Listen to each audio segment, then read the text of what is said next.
Kawan-kawan yang dirahmati Allah sekalian, nama sebenar Nabi Daud alaihissalam ialah Daud bin Ishaq bin Uwaid. Baginda termasuk keturunan Yahuza bin Nabi Yaqub alaihissalam bin Ishaq bin Nabi Ibrahim alaihissalam. Seperti Nabi Musa alaihissalam, baginda juga di antara rasul yang diberikan oleh Allah sebuah kitab, iaitu kitab Zabur. Dan kami berikan yakni kitab Zabur itu kepada Daud. Surah An-Nisa ayat 163. Allah Subhanahu Wa Taala telah mengurniakan beberapa keistimewaan kepada Nabi Daud alaihissalam. Antaranya ialah baginda mempunyai suara yang sangat merdu apabila membaca kitab Zabur.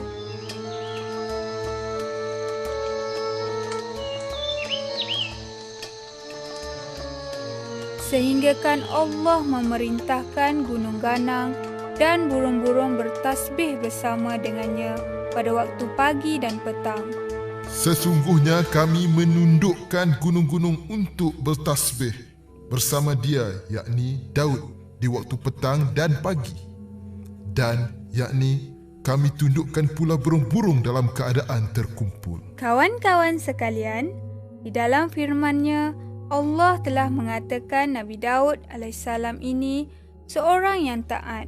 Firman Allah yang dimaksudkan ialah, dan ingatlah hamba kami Daud yang mempunyai kekuatan.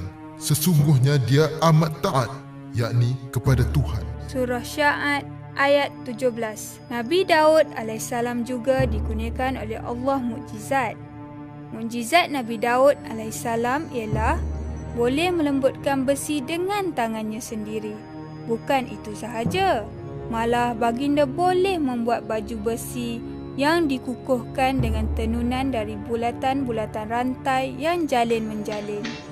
Ini dapat dibuktikan dalam surah Al-Anbiya ayat 79 hingga 80. Dan telah kami ajarkan kepada Daud membuat baju besi untuk kamu, untuk memeliharamu dalam peperanganmu. Nabi Daud alaihissalam menerima berbagai-bagai jenis kenikmatan daripada Allah Subhanahu Wa Taala. Kenikmatan-kenikmatan itu ialah kerajaan yang dimilikinya, kenabian, ilmu dan kebijaksanaan dalam menyelesaikan perselisihan.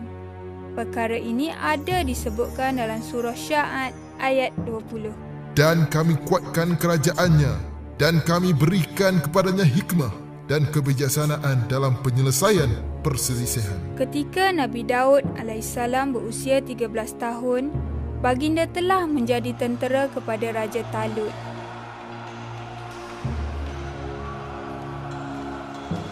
Semasa peperangan, Nabi Daud alaihissalam berjaya membunuh seorang raja yang zalim, iaitu Raja Jalut.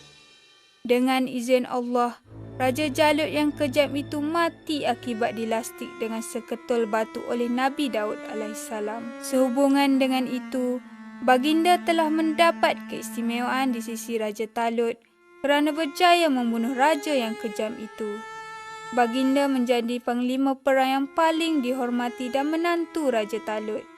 Walau bagaimanapun, lama-kelamaan Raja Talut merasa iri hati terhadap Nabi Daud alaihissalam kerana seluruh kaum Bani Israel lebih menyukai dan menyayangi Nabi Daud alaihissalam.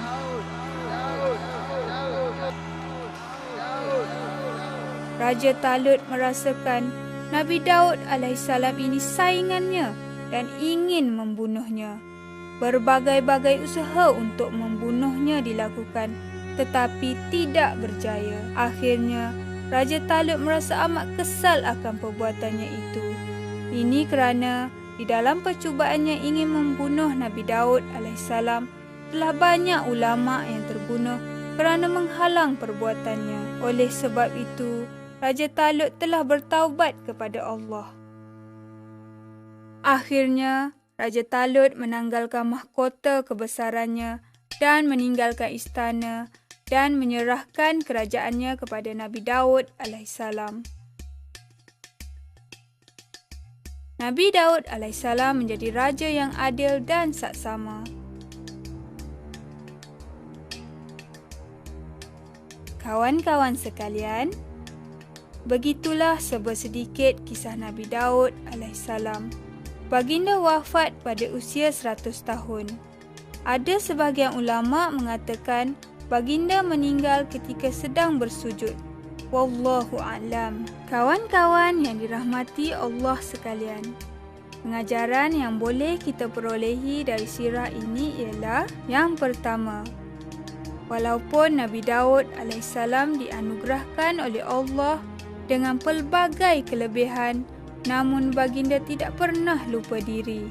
Malah baginda sentiasa bersyukur dan taat pada perintah Allah Subhanahu Wa Taala. Yang kedua, sebenarnya kelebihan dan mukjizat yang ada pada Nabi Daud alaihissalam menunjukkan kekuasaan Allah. Hanya Allah Subhanahu Wa Taala sahaja yang berkuasa memberi dan menarik balik setiap kelebihan dan rezeki yang ada pada seseorang manusia itu.